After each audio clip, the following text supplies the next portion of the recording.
which sounded pretty damn juvenile, but it was the least of his concerns right now. If she called the Garda, he would have no choice but to come clean. "What are you talking about?" "You've been following me ever since I left the castle. I might be a tourist, but I'm not stupid."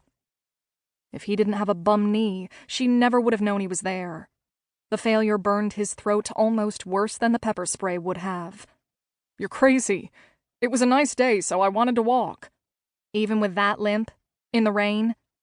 Well, hell.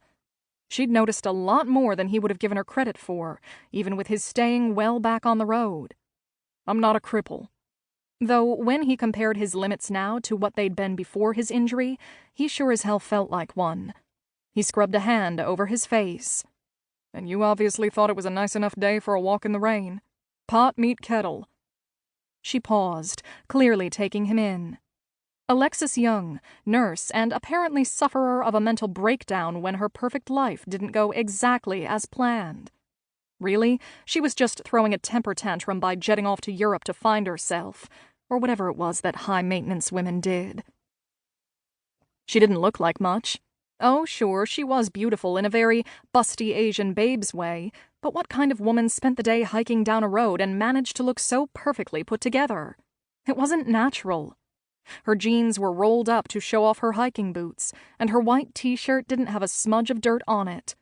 He tried not to notice how the fabric strained over her breasts, and failed.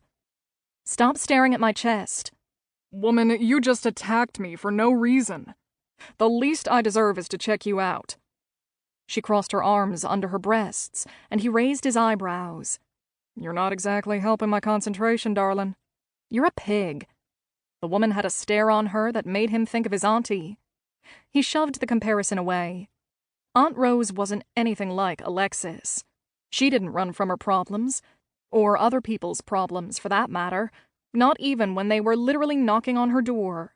This woman obviously did, or he wouldn't be in a back alley in Cork getting grilled. Alexis looked like she wanted to kick him again.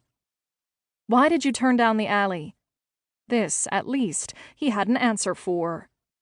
"You're a woman alone. I thought you might be in danger." "So you came riding to my rescue on your white horse?" And now she was laughing at him. He coughed, hating the slow heat of embarrassment working its way through him.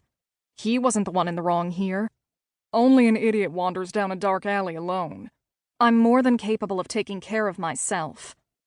A fact Flannery had left out in his description of her, which made Luke wonder what else he'd left out. "Against a man with a bum leg," which hurt like a bitch after the combination of the hike and the beating she'd given it. "Whatever you have to tell yourself to sleep at night." She paused.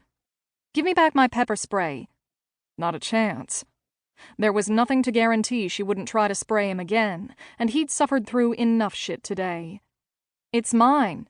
"Yeah, well, you lost the right to it when you attacked me." He sounded like a grumpy old man, but her very presence pushed buttons he didn't know he had. No, that was a goddamn lie. He knew every single one. Hell, he was more button than man these days. She glared. "I'm leaving now. If you try to follow me again, we'll go another round and I'll come out on top. Again." If there wasn't the slightest wavering in her voice, he might actually believe she was an intentional badass like she seemed to think. Then again, if this little slip of nothing could get the drop on him, then he'd fallen even further than he could have guessed. Humiliation tore through him, demanding he win back some of his damaged pride. "Darling, you got the drop on me once. It wouldn't happen again." "Right, because you're not following me." "Nope." Though he kind of wanted to douse her in cold water for how smug she sounded. Luke shrugged out of his pack. He heard more than saw her tense. "Relax, Rambo. I'm just tucking this away for now for safekeeping."